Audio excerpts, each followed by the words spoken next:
Now, there's a police officer in Savannah, Georgia, a guy by the name of Patrick Skinner. He's got an incredible story. He joined the CIA after 9/11 as an operations officer, where he worked in places like Afghanistan and Iraq. After leaving CIA, he returned to his hometown to become a police officer, making the subject of this amazing 2018 New Yorker profile called The Spy Who Came Home that examined his experiences in the CIA and his philosophy on policing. He's a guy who gave his adult life, his career, to his country, and then decided that being a good police officer was what he had to contribute next. He's someone I've followed and corresponded with for years. He's one of the most fascinating perspectives on policing of anyone I know. And amid the protests all around the country, he wrote a piece for the Washington Post titled, "I'm a cop. I won't fight a war on crime the way I fought the war on terror." And Patrick Skinner joins me now. Patrick, it's great to have you on the program. I guess I want to start with the bad apples metaphor, which I saw you tweeting about earlier and saying you don't like the bad apples metaphor when we have these discussions. Why not? Because it makes it seem a little bit more innocent than it really is. I understand the metaphor, the analogy, but apples don't kill people. Apples don't kill my neighbors. Apples don't violate constitutional rights.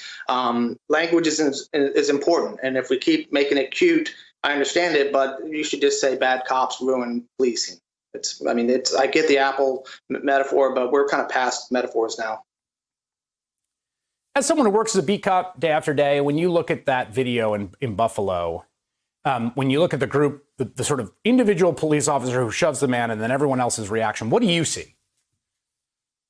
I see fear on the police. They're terrified of their neighbors when they don't see them as neighbors. Hopefully we can talk about that quickly. But I see fear. The old man, the 75-year-old man, is not afraid. He comes up. And the cops, I understand their order is to clear the square, but there are several ways to do that.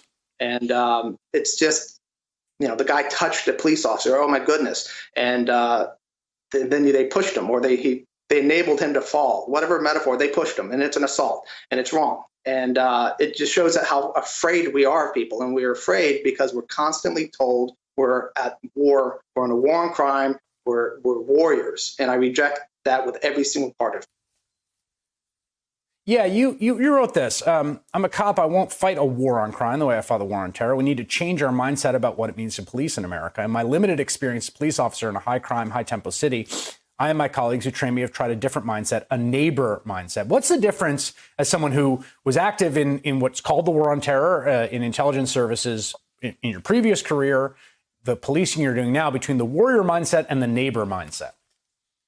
So overseas, I worked in intelligence, but it was a part of a counterinsurgency effort, and then counterterrorism, where we did collective punishment. We did targeted whole populations based on 10, 20, 30 people, but we kidded ourselves. We said, oh, we're getting them on our side. We're getting the Sunni leader or the Shia leader or the community leader, and we fooled ourselves. And they hated us, and they should have hated us. We were an occupying army, and so there was no way to make it work with that mindset, but also the reality of being an Occupy Army.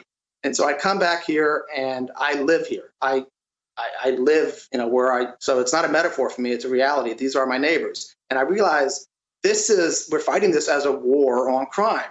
And yet here we have home field advantage. We live here and they're our neighbors.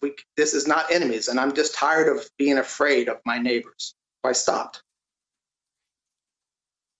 You use that term neighbor a lot when you talk about policing, and it's not something I often don't encounter it among police, because the warrior mindset is so intense, and partly because being a police officer can be scary, and you do see people in tremendous distress. You do see people on their worst days. You do see people threatening you and hurling insults at you. What does it mean to police as a neighbor?